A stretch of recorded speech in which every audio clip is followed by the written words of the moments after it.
अस्सलाम वालेकुम, मैं हूं रेहान तारिक और आप देख रहे हैं दस्तक। मुस्लिम लीग नून के ताहयात कायद नवाज शरीफ जैसे जैसे हुकूमत बनाने की जानिब पेशकदमी कर रहे हैं, वैसे वैसे दीगर जमातों की बेचैनी, खदशात, एतराज़ात बढ़ते ही चले जा रहे हैं। उन्हें ऐसा महसूस होना शुरू हो गया है कि हुकूमत साजी की सारी गेम में नवाज शरीफ बिला शिरकत गैर अकेले ही मजबूत दावेदार के तौर पर उभर कर सामने आ रहे हैं, जबकि वो और उन जैसी दीगर जमातें अभी तक लेवल प्लेइंग फील्ड के नाम पर यकसा मौके की तलाश में तवानाइयां सर्व कर रहे हैं। एमकेएम से हाथ मिलाना, बलूचिस्तान के बेशतर इलेक्टेबल्स को अपनी कश्ती में सवार कराना, इसके बाद आज नवाज शरीफ दीगर नून लीग की सीनियर क़यादत के हमरा लाहौर चैम्बर ऑफ कॉमर्स में ताजिर कम्युनिटी को भी राम करने पहुंचे और उन्हें एक बार फिर ये यकीन दिलाने की कोशिश की कि उनकी पॉलिसीज़ की वजह से मुल्क तरक्की हासिल करेगा। नवाज शरीफ ने अपने खिताब में बताया कि आपसे हमेशा मुशावरत की है और मुशावरत से ही आगे बढ़ेंगे। हमारी बनाई पॉलिसी से पाकिस्तान की कारोबारी बरादरी ने भरपूर अमल किया है। इस दफ़ा हमारी बनाई पॉलिसीज़ को भारत ने अपनाया और माशी तरक्की हासिल की। इस तरह का मुआशरा हमें पाकिस्तान में बनाना है और ये तभी बनेगा कि हम अपना पॉलिसी बनाएं, उसके बाद फिर उसके ऊपर बरसों अमल हो। हमारे 2017 में तो 24वीं मईशत बन चुकी थी पाकिस्तान, तो आप अंदाजा करें 7 इयर्स के बाद आज 53,000 पॉइंट्स को क्रॉस किया हमने। अगर 1990 वाला मोमेंटम जारी रहता तो आज 104 नहीं, आज रुपया शायद 50 रुपए का, डॉलर 50 रुपए का होता और मुल्क के गरीब आदमी भी सुख का सांस ले रहा होता, अमीर भी सुख का सांस ले रहा होता, सब यहाँ पर माशाल्लाह खुशहाली की तरफ आगे बढ़ रहे होते। नवाज शरीफ की एक के बाद एक सियासी चालों और मुलाकातों से दूसरी जमातें चारों खाने चित होती दिखाई दे रही हैं। वो ऐसे खदशात का इजहार कर रही है कि जैसे कोई गैबी कुव्वतें मुस्लिम लीग नून की मदद कर रही है। आज chairman Peoples Party Bilawal Bhutto ने तो ये तक कहा कि ये पुराने चेहरे हैं और पुराने चेहरों का इत्तफाक करने की बजाय अब नए चेहरों को आजमाना चाहिए और आप मुझे वज़ीर आज़म बनाकर देखें, मैं आपकी तवक्कुआत पर पूरा उतरूंगा। बिलावल भुट्टो जरदारी क्या कह रहे थे, जरा वो भी आपको दिखाते हैं। पुराने सियासतदानों को घर बिठाना पड़ेगा, रेस्ट करे, रेस्ट। ये आपस कर लड़ाइयां ऐसे ही अगर चलना है तो फिर अवाम का काम नहीं हो सकेगा। जो अवाम को आउट रखता है और किसी पीछे वाले कमरा में बैठकर सारे फैसले किए जाते हैं, बाद में आपको बताया जाता है कि जनाब ये आपका एमएनए, ये आपका वजीर आजम। लाडला अगर बनना है तो अवाम का लाडला बनना है। अब इस तरह की जुमलेबाजी से शकवा जवाब शकवे से लगता ही है कि कंसर्न्स बढ़ते ही चले जाएंगे और आने वाले दिनों में ये मामला मजीद शिद्दत इख्तियार करेगा, जिसमें लेवल प्लेइंग फील्ड के नारे भी होंगे और उसके बाद जो हुकूमत बनेगी पता नहीं उसके ऊपर किसी को कोई सेटिस्फाइड होगा, यकीन होगा या नहीं होगा और फिर धांधली का शोर मचेगा। शायद यही वजह है कि जो पॉलिटिकल अपोनेंट्स हैं, खासतौर पर पाकिस्तान तहरीक इंसाफ के लोग आज मुख्तलिफ केसेस में पेशियों पर आए, मीडिया से बात करते हुए जिन कंसर्न्स का इजहार कर रहे थे, वो कंसर्न्स भी आने वाले दिनों में बढ़ेंगे, कम होते आते हैं। नहीं बल्कि ये नॉमिनेशन हो रही है, ये सिलेक्शन प्लस है। हमें लेवल प्लेइंग फील्ड चाहिए। अगर वो प्राइम मिनिस्टर बनता है तो वो प्राइम मिनिस्टर कौन मानेगा? इस प्राइम मिनिस्टर को जरूरत इस बात की कि मुल्क में फ्री एंड फेयर इलेक्शन हो, अवाम फैसला करे। तो अवाम ने फैसला करना है, अगर अवाम ने फैसला नहीं करना है तो फिर इलेक्शन की क्या जरूरत है? आज परवेज इलाही ने सहाफियों से खुलकर गैर रस्मी गुफ्तगू भी की और कुछ हैरत अंगेज इंकशाफात भी किए।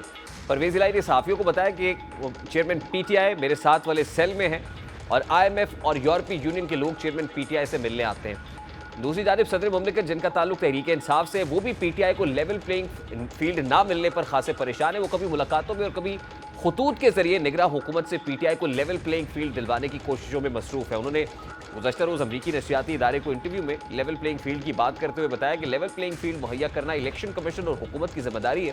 पीटीआई के तहफ़्फ़ुज़ात की तरफ से ख़त लिखकर हुकूमत की तवज्जो दिलाई और हुकूमत ने लेवल प्लेइंग फील्ड मुहैया करने की यकीन दहानी भी कराई है। सारे सियासी मंजरनामे पर बात करेंगे। इस वक्त सीनियर सियासतदान मोहम्मद अली दुरानी साहब ने भी ज्वाइन किया है। अस्सलाम वालेकुम दुरानी साहब, बहुत बहुत शुक्रिया आपके वक्त के लिए।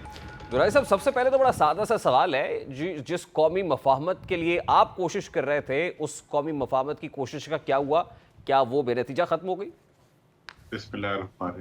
असल में ये जो मफाहमत होती है और ये जो पॉलिटिकल इनिशिएटिव्स होते हैं, ये एक ऑनगोइंग प्रोसेस होता है और जैसे मफाहमत का ये एक ऑर्गेनिक डेवलपमेंट होती है और इसमें जब आप कोशिश करते हैं, एक माहौल बनता है। अब उसी माहौल का नतीजा है कि आज जो हार्श डायरेक्ट हार्श वो थी, गुफ्तगू थी, उसकी जगह अब जो है पॉलिटिकल चीजों ने ले ली है। और फिर भी स्ट्रेसेस तो हैं सोसाइटी में, लेकिन जो एक माहौल में किसी हद तक टकराव की कैफियत तो कम हुई है, लेकिन अभी तक पॉलिटिकल हार्मनी पैदा नहीं हो पा रही। जो जो इलेक्शंस करीब आ रहे हैं, लेवल प्लेइंग फील्ड का मुतालबा भी जोर पकड़ता जा रहा है। फिर ये कहा जा रहा है कि कोई खास किंग्स पार्टी है, किसी खास को चुन लिया गया है फॉर द प्रीमियरशिप, तो ये रिजर्वेशंस और ये मुतालबात तो हर गुजरते दिन के साथ मजीद जोर पकड़ रहे हैं। बिल्कुल, आपने जैसे कहते हैं ना कि डॉट पे बात की है। देखें, ये एक तो ये बात जो है बढ़ती जा रही है, और इसका सबसे बड़ा नुकसान शायद उन्हीं को हो रहा होगा जो खुद इस चीज को इवन पोर्ट्रे भी कर रहे हैं कि we are the selected once.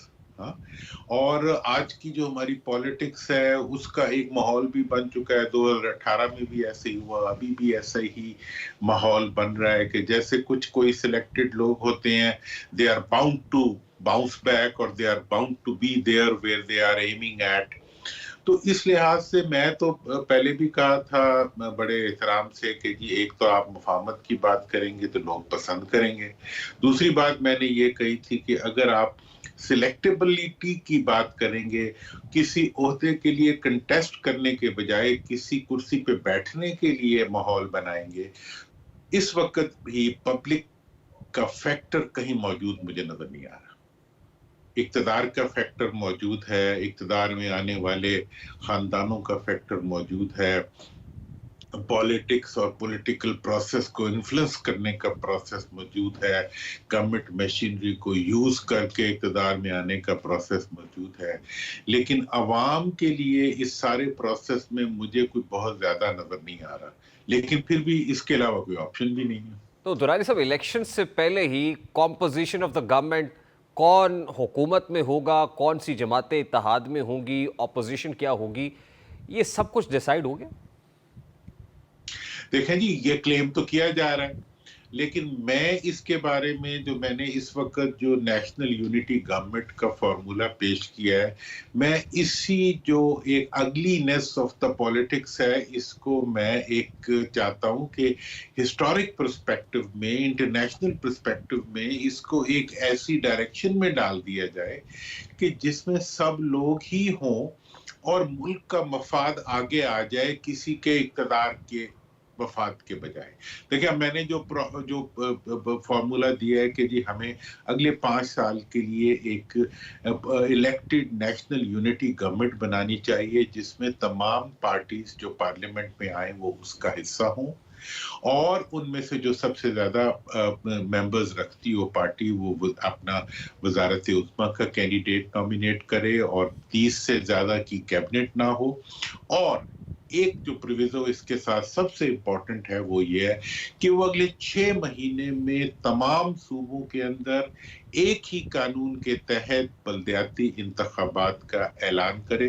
तो उसके लिए अगर कोई कॉन्स्टिट्यूशनल अमेंडमेंट की या किसी लेजिस्लेशन की जरूरत है वो भी की जाए, लेकिन 5 साल की मुद्दत के लिए बल्दियाती हुकूमत का कयाम इस इलेक्शन के फौरी बाद, और तमाम सूबों में इलेक्शन कमीशन के तहत कम से कम 76 साल से जिस मुल्क के अवाम को आपने बुनियादी जमहूरी हक नहीं दिया हुआ, जो कि पाकिस्तान के अलावा मैं किसी भी ऐसी डेमोक्रेसी को नहीं जानता जिसके लीडर अपने आप को डेमोक्रेटिक कहते भी हों और उस मुल्क में बल्दियाती इदारे 76 साल से बढ़ते भी। देखिए दुराई साहब, कता कलामी के लिए माजरत, हाउ प्रैक्टिकल इट इज, ये बहुत इम्प्रैक्टिकल नहीं हो जाएगा हमारे जैसे पोलराइज्ड एनवायरनमेंट के अंदर, जहां पर धड़े हैं, जहां पर छोटे छोटे ग्रुप्स हैं, उनके साथ। और फिर आपने देखा ही ना 16 माह की हुकूमत जैसे चली, जिसको इत्तेहादी हुकूमत या पीडीएम हुकूमत का नाम दिया गया।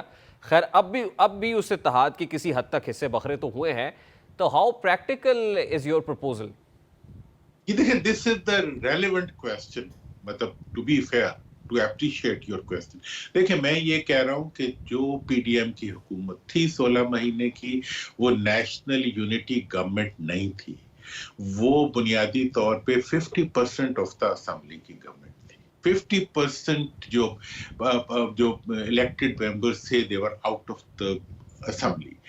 मैं थोड़ा सा असल में मैं चाहता हूं कि हम आगे बढ़ने के लिए दुनिया की हिस्ट्री और दुनिया के जो इस जमहूरी निजाम में चलने वाले मुल्क हैं, आप सेकेंड वर्ल्ड वॉर की चर्चिल की जो नेशनल यूनिटी गवर्नमेंट थी, जो 5 साल चली पूरी, जिसने मुल्क को क्राइसिस से निकाल दिया, नेल्सन मंडेला की 94 में बनने वाली नेशनल गवर्नमेंट जिसने के मुल्क का रुख बदल दिया, इसी तरह से आयरलैंड के अंदर जो इस वक्त भी सारा निजाम चल रहा है, और ये 100% डेमोक्रेटिक और सर पोलराइज। देखिए ना, नेल्सन मंडेला हो या विंस्टन चर्चिल हो, ये सिलेक्टेड थे दोनों। देखिए अब मैं तो कह रहा हूँ देखिए मैं आपको बताऊं, इस वक्त मैं सिलेक्टेबल्स को बार बार कह रहा हूं कि खुदारा अपनी शक्ल की बेहतरी पे तवज्जो। यू विल लुक अगली if you become a selected. आपको बहुत ही नापसंद आएगी अपनी शक्ल अगर आप अपने आप को एक सिलेक्टेड फर्द के तौर पे देखेंगे। आप जमहूरियत के रास्ते से आना चाहते हैं, आप खानदानी आमरीतों को भूल जाएं, आप खानदानी असेंबली को जो है वो प्राइवेट लिमिटेड कंपनीज का एसोसिएशन मत बनाएं, इस असेंबली को असेंबली बना दो। अब ये सब की जितने भी हमारे सिलेक्टेड या सिलेक्टेबल्स हैं, उनका आखिरी दौर है ना कि 5 अच्छा, साल भी वैसे दुराई साहब, ये तो एक परसेप्शन, ये एक तासुर भी है ना कि पाकिस्तान मुस्लिम लीग नून शायद सिलेक्टेड है या मियां साहब चौथी बार प्राइम मिनिस्टर बनने जा रहे हैं, और इस तासुर को पीपल्स पार्टी ने भी खासा गहरा किया, जिससे अल्टीमेट फायदा नून लीग को हुआ कि बड़े बड़े इलेक्टेबल्स आके नून लीग की झोली में गिर रहे हैं। ये लोग चाहते हैं कि पीएमएलएन के टिकट पे इलेक्शन लड़े, तो वो तो इस तरह से भी इसको जस्टिफाई कर सकते हैं। जी देखिए, पीएमएलएन क्योंकि इस वक्त बड़ी मजबूत जमात है, इसलिए लोग पीएमएलएन में शामिल होना चाहते हैं। आप कैसे कह रहे हैं कि सिलेक्टेड है? देखें जी, मैं इस तरह से सिलेक्टेड कह रहा हूं कि 2018 में, ठीक है ना जी, हम सबके ऊपर इस सिलेक्टिबिलिटी में शामिल होने का प्रेशर था। मैं नहीं हुआ था तो बड़ी मुश्किल से नहीं हुआ था। मतलब ये है कि कोई एक जो रास्ता आप अपना रहे हैं, अगर आप दिल में मुतमईन है, या आप दिल में मुतमईन हो सकते हो, मैं भी मुतमईन हो जाऊंगा, आप हाथ रख के दिल पे कहो कि क्या this is the way to proceed, this is the way to make a wrong thing right, do another wrong thing. और आपने इस वक्त अगर राइट को राइट करना है, वो सिर्फ और सिर्फ जमहूरियत के जरिए हो सकता है। आपका अपना ही लिखा हुआ जो नारा है, उसको बड़ा बड़ा लिख के अपने साथ लगा लें कि वोट को ना सही आवाम को इज्जत दे दो। और सच्ची बात ये, मैंने जो नेशनल गवर्नमेंट का जो ये फार्मूला पेश किया, बुनियादी तौर पे मैं सबको फेस सेविंग देना चाहता हूँ। What are you looking at? अभी क्या होने क्या जा रहा है सर, लोग जानना चाहते हैं। मैं इस वक्त ये देख रहा हूं कि अभी आपने इस वक्त जो पॉलिटिकल सीन में जो पार्टीज हैं, जिससे पीएमएलएन है, पीपीपी है और पीटीआई है, मैं तो ये देख ये रहा हूं कि पीपीपी और पीएमएलएन जो है वो तो थोड़ा सा रेटल क्रिएट करने के बाद they will settle down with one another. अच्छा दुराई साहब, लास्टली सर मेरे दो बड़े क्विक क्वेश्चंस हैं। नंबर 1 ये कि क्या चेयरमैन पीटीआई के साथ कोई डील हो सकती है, और नंबर 2 ये कि आज चौधरी परवेज इलाही साहब ने कहा अडयाला में ईयू और आईएमएफ के वफूद चेयरमैन पीटीआई से मुलाकात के लिए जाते हैं, क्या ये पॉसिबल है? देखिए, मुझे नहीं पता कौन कौन मिलता है और कौन कौन नहीं मिलता, क्या होता है, मिलते भी रहते हैं लोग, नहीं भी मिलते। लेकिन जहां तक सवाल है खान साहब के साथ किसी किस्म की रिकंसिलिएशन, वो जो है वो उसमें 2 चीजें हाइल हैं। एक तो डेफिनेटली कोर्ट का प्रोसेस जो है वो एक इस वक्त एक बहुत बड़ी वो है क्वेश्चन मार्क है। अगर कोर्ट उन्हें रिलीफ देता है तभी उनको रिलीफ मिलेगी, और अगर वो कोर्ट उनको रिलीफ दे देता है उस सूरत में ही विल बी इन। अगर कोर्ट उन्हें रिलीफ नहीं देता तो उनके लिए डेफिनेटली इश्यूज होंगे। लेकिन सब उससे बड़ी बात जो है वो ये है कि उनकी पार्टी को कहाँ इंतजामिया और इस वक्त की हुकूमत उनको कितनी स्पेस देती है और कितनी स्पेस नहीं देती। अगर बहुत ही इरेशनली किसी पॉलिटिकल फोर्स को सप्रेस किया गया तो वो जो उस सप्रेशन के नतीजे में जो इलेक्टेबल सामने आएंगे उनका इक़्तिदार गहना जाएगा। मैं बिल्कुल आप शायद अभी कोई भी इस पे यकीन ना करें, मुझे बिल्कुल बहुत बहुत ही अगली लग रही है, जो कि टोटल सप्रेशन की शक्ल में अपने आप को बाइज्जत बना के। नहीं सर, वन लास्ट सेंटेंस, आपने कहा कोर्ट, तो बॉल किसके कोर्ट में है इस वक्त? बॉल जो है देखिए कानूनी तौर पे तो कोर्ट के कोर्ट में है, ठीक है ना जी। अब होता है तारीखी तौर पे जो होता है ये अख्तियार के कोर्ट में भी होता है और कोर्ट के कोर्ट में भी होता है। तो मेरा ख्याल है कि अख्तियार के कोर्ट को और कोर्ट के कोर्ट को मिल के जो है मुल्क की बेहतरी सोच। बहुत बहुत शुक्रिया। इसे मकाफात अमल कहें, घड़ियों का दोबारा 2017 पर वापस जाना कहें या कुछ और, लेकिन हालात व वाक़यात इसी जानिब इशारा करते हैं कि कल के मुतासरीन आज ड्राइविंग सीट पर हैं और जो उस वक्त ड्राइविंग सीट पर थे आज अदालतों में धक्के खा रहे हैं और निज़ाम इंसाफ से मायूस होकर अदम एतमाद का इजहार कर रहे हैं। चेयरमैन पीटीआई की एहलिया बुशरा बीबी ने आज इस्लामाबाद हाई कोर्ट के चीफ जस्टिस पर एक बार फिर अदम एतमाद का इजहार कर दिया और ये उनकी जानिब से पहली बार नहीं किया गया। इससे कबल चेयरमैन तहरीक इंसाफ ने खत लिखकर चीफ जस्टिस पर अदम एतमाद का इजहार किया था। बुशरा बीबी की जानिब से चेयरमैन पीटीआई से तन्हाई में मुलाकात की दरखास्त किसी और बेंच में मुकर्रर करने की इस्तदा की गई है और बुशरा बीबी के वकील ने कहा कि हमारे जितने भी केसेस आपके पास मुकर्रर हुए उनमें एक तरह के फैसले आ रहे हैं। इस्तदा है कि हमारे जितने मुकदमात इस बेंच में हैं उन्हें किसी और को मुंतकिल किया जाए। इस पर इस्लामाबाद हाई कोर्ट की चीफ जस्टिस आमिर फारूक ने कहा कि आप बिल्कुल नामुनासिब बात कर रहे हैं, ऐसे ना करें, चलिए फिर इसको देख लेते हैं। बुशरा बीबी की इस्तदा पर अदालत ने बार काउंसिल्स को नोटिस जारी कर दिए और अदालत की जानिब से कहा गया कि Islamabad high court, supreme court और पाकिस्तान बार काउंसिल्स को नोटिस जारी कर रहे हैं। चेयरमैन पीटीआई के वकील और अलीमा खान साहिबा ने बार मीडिया से बात करते हुए इसी तरह के तहफ़्फ़ुज़ात का इजहार किया। दूसरी जानिब साइफर केस में कल शाम से लेकर आज के दिन बहुत सी अहम डेवलपमेंट सामने आई है। शाह महमूद कुरैशी के साइफर केस में जमानत मुस्तरद होने का कल फैसला जारी किया गया और इस फैसले में इंट्रा कोर्ट अपील के दौरान मौजूद जजेस की जानिब से अटॉर्नी जनरल से पूछे जाने वाले सवालात के जहां जवाबात थे, वहीं अदालत की जानिब से 4 हफ्तों में साइफर का ट्रायल मुकम्मल करने की हिदायत भी दी गई थी। इस्लामाबाद हाई कोर्ट के चीफ जस्टिस आमिर फारूक ने तहरीरी फैसला जारी किया और साइफर केस में फर्द जुर्म की कार्रवाई के खिलाफ शाह महमूद कुरैशी की दरखास्त भी मुस्तरद की। हाई कोर्ट ने साइफर केस का ट्रायल 4 हफ्तों में मुकम्मल करने का हुक्म दिया और कहा कि जेल सुपरिटेंडेंट यकीनी बनाए कि मुल्जिमान की इज्जत और वकार पर कोई हर्फ न आए। फैसले में कहा गया है कि जेल ट्रायल का मतलब इन कैमरा समात नहीं बल्कि ओपन ट्रायल ही है। जेल हुक्काम और हुकूमत सिक्योरिटी को मद्देनजर रखते हुए ज्यादा से ज्यादा अफराद को अदालती कार्रवाई देखने को यकीनी बनाए। अदालत ने हुक्म दिया कि साइफर केस में हर हवाले से ओपन और शफाफ ट्रायल को यकीनी बनाया जाए। फैसले में कहा गया है कि चेयरमैन पीटीआई बड़ी सियासी जमात के सरबराह हैं, उनके सिक्योरिटी की वजह से जेल ट्रायल हो रहा है। उनकी फैमिली इससे कबल सिक्योरिटी खदशात का इजहार कर चुकी है। हर समात पर जेल से अदालत लाना चेयरमैन पीटीआई के लिए सिक्योरिटी खदशात पैदा कर सकता है। तहरीरी फैसले के मतन के मुताबिक कोई प्रोसीडिंग सिर्फ उस बुनियाद पर कलअदम नहीं हो सकती कि गलत जगह पर हुई। जब तक इंसाफ की फराहमी में नाकामी जाहिर ना हो वो प्रोसीडिंग्स कलअदम नहीं हो सकती। आइन के आर्टिकल 248 के तहत इस्तिस्ना का इस केस में इतलाक नहीं होता। ऑफिशियल फराइज और उनकी अदायगी के दौरान क्रिमिनल इल्जामात पर आर्टिकल 248 का इतलाक होता है।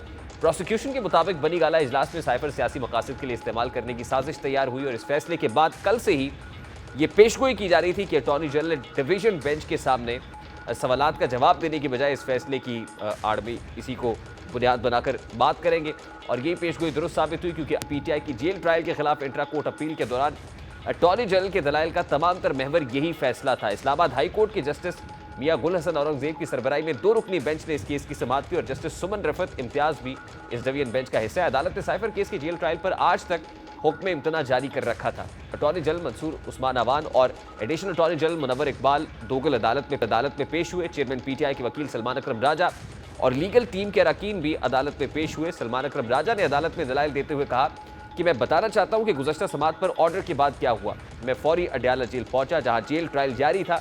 मुझे काफ़ी देर इंतजार के बाद अंदर जाने की इजाज़त मिली। एक गवाह का बयान भी हो चुका था। ट्रायल कोर्ट ने हुक्म इम्तना के बाद भी 3:30 बजे तक समाअत जारी रखी। अब एक तरफ चेयरमैन पीटीआई के वकला की तरफ से बार बार इस्तफसार किया गया कि जो जेल ट्रायल है इसको कलअदम करार दिया जाए और अटॉर्नी जनरल से पूछा गया। अटॉर्नी जनरल ने इस्लामाबाद हाई कोर्ट के चीफ जस्टिस आमिर फारूक की गुज़श्ता रोज़ के ऑर्डर का हवाला दिया बात कि उसमें भी ये जो है इंश्योर किया गया है कि ये इन कैमरा नहीं बल्कि ओपन ट्रायल ही हो। तहम अब इस पर स्टे जो आज तक था उसको 20 तारीख तक मजीद प्रोलॉन्ग कर दिया गया है। अब देखना है कि 20 तारीख को क्या अटॉर्नी जनरल सेटिस्फाई कर पाते हैं और को जो जस्टिस मियां गुल हसन औरंगजेब और जस्टिस सुमन रफत पर शामिल डिवीजनल बेंच है उसमें क्या होता है। बात करेंगे इस वक्त सीनियर सहाफ़ी तज्ज़ियाकार इमरान वसीम साहब ने भी ज्वाइन किया इस्लामाबाद से। इमरान वसीम साहब अस्सलाम वालेकुम, बहुत बहुत शुक्रिया आपके वक्त के लिए। इमरान नसीब साहब, ये पहली बार नहीं है कि chief justice Islamabad high court Aamir Farooq के ऊपर चेयरमैन पीटीआई की तरफ से तहफुजात का इजहार किया गया हो। एक बार फिर उन पर अदम एतमाद कर दिया गया। आज से पहले खत भी लिखकर अदम एतमाद का इजहार किया गया था और फिर एक ऑडियो लीक हुई थी जिसमें चेयरमैन पीटीआई खुद पाकिस्तान तहरीक इंसाफ की एक रहनुमा से बात कर रहे थे और नामुनासिब अल्फाज इस्तेमाल कर रहे थे chief justice Islamabad high court से मुताल्लिक। तो अब जो एतराज़ उठाया गया, ये अदम एतमाद का इजहार किया है, उसके ग्राउंड्स क्या है, किन बुनियादों पर ये एतराज़ात उठाए जा रहे हैं? देखिए, बुनियादी वजूहात जो पीटीआई की रिजर्वेशन की आमिर फारूक थे, वो ऐसी कोई ठोस कोई लॉजिक नजर नहीं आती। आप ये देखें कि यही जब माजी में ये तजीजिया केसेस की समाअत किया करते थे, नवाज शरीफ के खिलाफ, मरियम नवाज के खिलाफ, जब इमरान खान साहब की अपनी हुकूमत थी, तब तो जस्टिस आमिर फारूक साहब बिल्कुल ठीक थे, उन पर कोई एतराज नहीं था। लेकिन जब से ये इमरान खान साहब के केसेस इस्लामाबाद हाई कोर्ट आने लगे, हालांकि ये केसेस नीचे से ट्रायल कोर्ट से होके आते हैं, और अभी पिछले दिनों कुछ डाटा भी जारी किया गया था सुप्रीम कोर्ट की तरफ से, खबर असद मलिक साहब ने दी थी, हमारे साथी हैं, कि पिछले साल नवंबर से लेके 2022 से लेके और आज के नवंबर 2023 तक ऐसी कई दरखास्तें जो उसी रोज दायर हुई, उसी रोज टेकअप की गई और पाकिस्तान तहरीक इंसाफ के लोगों को रिलीफ भी दिया गया। उसमें 10 पिटीशन चेयरमैन पीटीआई की थी। उन 10 पिटीशन पे 40 जमानतें इस्लामाबाद हाई कोर्ट ने चेयरमैन पीटीआई को दी। लेकिन चूंकि ये समझते हैं कि एक फैसला भी अगर पीटीआई के चेयरमैन के खिलाफ आ गया तो वो जज हमारे खिलाफ मुतासब है, वो जानिबदार है, तो यही चीजें नजर आ रही हैं। आप ये देखें ना, अब ये इसकी बुनियाद क्या है? बुनियाद ये है, एक जेल ट्रायल की बात करते हैं कि जेल ट्रायल नहीं होना चाहिए, दूसरा बात करते हैं कि तोशा खाना में हमें कोई रिलीफ नहीं मिला। तो इन सारी बातों पे आने से पहले, अदालती कार्रवाई पे आने से पहले, ये जो इन कैमरा प्रोसीडिंग की बात है या फिर इसके अलावा जेल ट्रायल की बात है, हम अगर हकाइक पे थोड़ी सी नजर दौड़ा लें, क्योंकि हकाइक से तो आप जो है वो सरफे नजर नहीं कर सकते।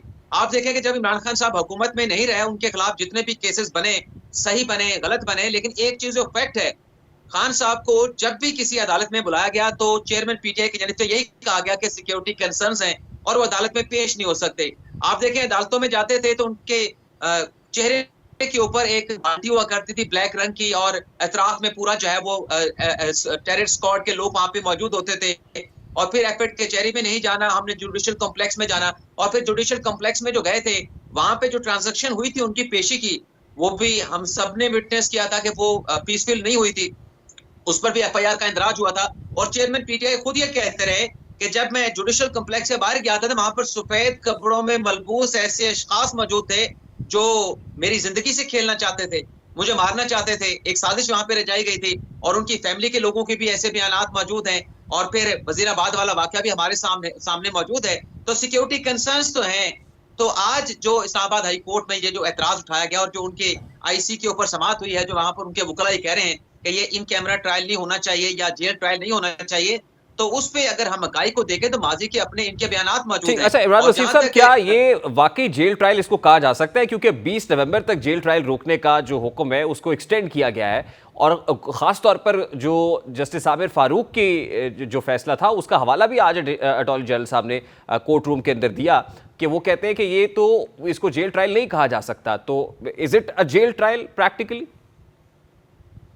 नहीं, जेल ट्रायल तो आप इसको कह सकते हैं रेहान भाई, जेल ट्रायल तो यह है कि कोई जेल में हो रहा है, लेकिन इन कैमरा नहीं कह सकते। यानी ये क्लोज ट्रायल नहीं है जिसमें लोगों की रसाई ना हो। कल का शाह महमूद कुरैशी साहब की दरखास्त पे आमिर फारूक साहब का फैसला है, जिसमें chief justice Islamabad high court ने कहा कि जो जेल में ट्रायल हो रहा है वो चेयरमैन पीटीआई की सिक्योरिटी के लिए है। और उसमें कहा गया कि जेल में ट्रायल होने का ये मतलब नहीं कि इन कैमरा ये ट्रायल हो रहा है, बल्कि ओपन कोर्ट में ट्रायल हो रहा है।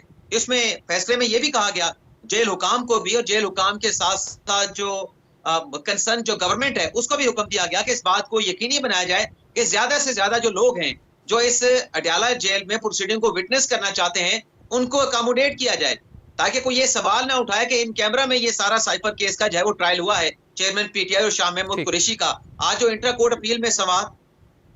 अच्छा इमरान नसीब साहब, इसमें अब मामला ये है, आप क्या देख रहे हैं? देखिए, एक तरफ तो ये पिटीशन है कि इसका जो है इन कैमरा ट्रायल नहीं होना चाहिए, ओपन कोर्ट के अंदर होना चाहिए। फिर खास तौर पे खुसूसी अदालत के जज के ऊपर भी रिजर्वेशंस का इजहार किया गया है। आज chief justice Islamabad high court पर तो कर ही दिया गया, लेकिन आपको क्या लगता है कि जेल ट्रायल के साथ साथ जो खुसूसी अदालत के जज पर भी तहफ़्फ़ुज़ात हैं, क्या रिमार्क्स देख के ऐसा तो नहीं महसूस कर रहे हैं कि ट्रायल ही को कलअदम करार दे दिया जाए खुसूसी अदालत में? नहीं, ऐसा नहीं लगता कि जो ट्रायल होगा वो सारा का सारा ट्रायल जो है उसको सेटिसाइड कर दिया जाएगा, उसको इलीगल करार दे दिया जाएगा। हाँ, इतना जरूर नजर आता है कि जो जज साहबान के कंसर्न्स हैं या जो उनके सवालात हैं, आज अटॉर्नी जनरल ने एक अच्छी अटेम्प्ट तो की है कि वो सेटिस्फाइड कर पाए। एक तो अटॉर्नी जनरल ने ये कहा अदालत से कि देखें, जो जेल ट्रायल की बात है वो फैसला वजारत कानून का नहीं था, वो खसूसी अदालत के जज का फैसला है। और जो वजारत कानून है उसने तो सिर्फ एक एनओसी जारी किया है, ऑब्जेक्शन लेटर दिया, फैसला तो उसी अदालत ने किया है। और फिर साथ में उन्होंने कहा कि ये जो जेल ट्रायल है, जो दरखास्त आपके सामने अदालत के सामने मौजूद है, ये काबिल समाअत नहीं। और नुकता उन्होंने ये उठाया कि जब जो एक को अक्यूज है, शरीक मुल्ज़म है साइफर केस के, शाह महमूद कुरैशी, उनकी ट्रायल कोर्ट के फैसले के खिलाफ क्रिमिनल जो रिव्यू पिटीशन है उस पर फैसला हो चुका है। तो उस फैसले के बाद अब आप इंट्रा कोर्ट अपील पे नहीं समाअत कर सकते, आपको सुप्रीम कोर्ट जाना होगा। लेकिन बज़ाहिर ऐसा लगता है कि जिस तरीके से साइफर केस के ट्रायल को हाई कोर्ट में चैलेंज किया जा रहा है, या अगर चीफ जस्टिस आमिर फारूक पे से उनको कोई फैसला नहीं मिलता, जैसे कि आज बुशरा बीबी साहबा की एक दरखास्त थी कि मैंने तन्हाई में इमरान खान साहब से मुलाकात करनी है, चेयरमैन पीटीआई से मुलाकात करनी है, लेकिन वहां पे जेल के हुकाम मौजूद होते हैं, हमें वहां पे मुलाकात नहीं करने दी जाती। तो उस दरखास्त की समाअत के दौरान इंतजार पंजोथा ने एतराज उठा दिया आमिर फारूक साहब पे। तो आमिर फारूक साहब ने उस पे जो सुप्रीम कोर्ट बार है उसको नोटिस कर दिया है, पाकिस्तान बार काउंसिल को नोटिस कर दिया है, इस्लामाबाद हाई कोर्ट बार को नोटिस कर दिया है। लेकिन लग ये रहा है कि जिस तरीके से ये मामला हाई कोर्ट में पहुंचे हैं, कुछ हाई कोर्ट से होकर सुप्रीम कोर्ट तक आन पहुंचे हैं, जिसमें चेयरमैन पीटीआई की जमानत का केस भी है, उसमें उनकी कार्रवाई भी है। और इस तीसरा जो केस चेयरमैन पीटीआई आज सुप्रीम कोर्ट में लेके आए हैं, वो जो साइफर केस है उसकी एफआईआर की क्वैशमेंट के लिए वो भी अपील आज जो है वो सुप्रीम कोर्ट में दायर कर दी गई है। इसी तरीके से अब शाह महमूद कुरैशी ने भी फैसला किया कि वो जमानत हासिल करने के लिए सुप्रीम कोर्ट में जाएंगे। बहुत शुक्रिया इमरान वसीम। निगरां हुकूमत के असासों की तफसीलात सामने आई हैं और ये तफसीलात देखकर यकीनन पाकिस्तान के सादा लो और गरीब आवाम दांतों में उंगलियां दबाने पर मजबूर हो जाएंगे। ये तफसीलात इसलिए भी आम है कि इन असासों की जो मालियत जाहिर की गई है, अगर वो हकीकतन में इतनी ही है तो गरीब आवाम की भी पहुँच में आ सकती है। असासों और इनमें आदाद शुमार के गोरख धंधों पर एक निगाह दौड़ाते हैं। निगरां काबीना के असासों में सबसे पहले निगरां वज़ीर आज़म अनवारुल हक काकड़ के असासों की तफसीलात पर एक नज़र डालते हैं। निगरां अनवारुल हक काकड़ के असासों की तफसीलात के मुताबिक अनवारुल हक काकड़ 4,81,82,580 रुपए के असासों के मालिक है। उनके पास 20 एकड़ विरासती ज़री ज़मीन है, 80 लाख रुपए उसकी वालियत है। अनवारुल हक काकड़ के पाकिस्तान चागी माइनिंग लिमिटेड में 50,000 के शेयर्स हैं। निगरां वज़ीर आज़म ने 10 तोले सोने की कीमत 80,000 रुपए जाहिर की है। अनवारुल हक काकड़ के पास 2 बैंक्स में 2 करोड़ 20 लाख रुपए से जायद है। निगरां वज़ीर आज़म ने अपने घर के फर्नीचर की मालियत 4 लाख रुपए जाहिर की है। निगरां वज़ीर ख़जाना शमशाद अख्तर के असासों का मवाजना अगर किया जाए तो मालूम होता है कि शमशाद अख्तर ने कराची DHA 6 में 40 लाख का घर जाहिर किया है। निगरां वज़ीर ख़जाना ने कराची DHA में एक प्लॉट की कीमत 1,25,000 जाहिर की है। निगरां वज़ीर ख़जाना ने जो इस हवाले से अराज़ी है वो बाप से उनको गिफ्ट में मिलना जाहिर किया है कि उनको ये तोहफे में मिली है। निगरां वज़ीर ख़जाना ने 2 अरब 79 करोड़ रुपए के नया पाकिस्तान सर्टिफिकेट हासिल कर रखे हैं। 2 अरब 79 करोड़ के नया पाकिस्तान सर्टिफिकेट्स, ये इंतहाई हैरान कुन खबर है। शमशाद अख्तर के PSO में 3 लाख रुपए से जायद के शेयर्स हैं।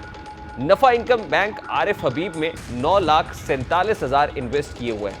शमशाद अख्तर ने टी बिल्स की मद में 10 करोड़ 96 लाख रुपए जाहिर किए।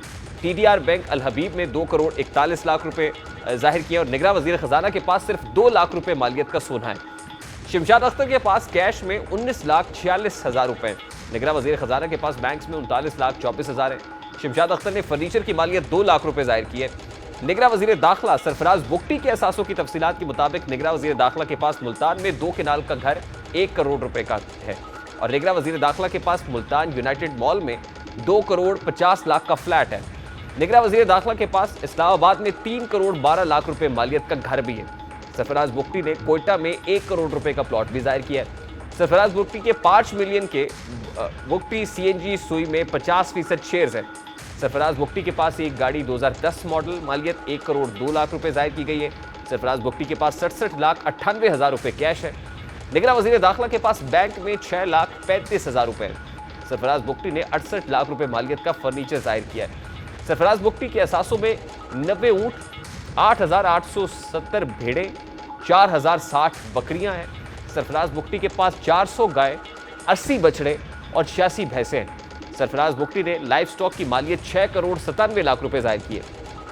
अब निगरान वजीर इत्तलात मुर्तजा सोलंकी के असासों की तफसीलात अगर आपको बताएं तो इसके मुताबिक निगरान वजीर इत्तलात 2 करोड़ 32 लाख रुपए के असासों के मालिक है। निगरान वजीर इत्तलात के पास 1 करोड़ 27 लाख का घर है। निगरान वजीर इत्तलात की बीवी के पास इस्लामाबाद में 2 घर 31 लाख रुपए मालियत के हैं। निगरान वजीर इत्तलात के SMC प्राइवेट लिमिटेड में 25,000 के शेयर हैं। निगरान वजीर इत्तलात 12.5 लाख रुपए की गाड़ी के मालिक है। निगरान वजीर इत्तलात ने 4 तोले सोने की कीमत 70,000 रुपए जाहिर की है। निगरान वजीर इत्तलात की बीवी के पास 18 लाख कैश हैं, 26,93,000 रुपए कैश जाहिर किए हैं।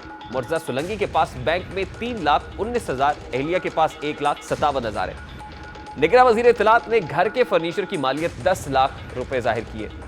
फवाद हसन फवाद के पास 3 करोड़ की ज्वेलरी और सोना है। फवाद हसन फवाद ने 2 करोड़ 81 लाख रुपए मालियत की घड़ियां और दीगर कीमती अशिया अपने असासा जात में जाहिर किए हैं। फवाद हसन फवाद ने 2 करोड़ 83 लाख रुपए मालियत का फर्नीचर और दीगर कीमती अशिया अपने असासा जात में जाहिर किए। 64,76,000 का कैश इन हैंड भी जाहिर किया और 11 लाख रुपए उनके सिक्योर्ड लोन की मद में है। 3 मुख्तलिफ बैंक अकाउंट्स में 3 करोड़ 7 लाख की रकम जाहिर की और एक बैंक अकाउंट में तकरीबन 1615 अमेरिकन डॉलर्स भी हैं। ग्वादर में 3,57,000 का प्लॉट जाहिर किया है।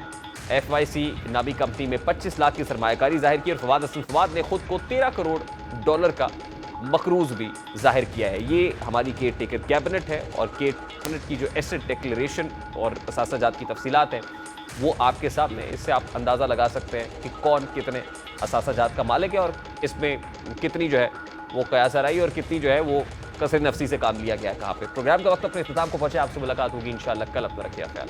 अल्लाह हाफ़िज़।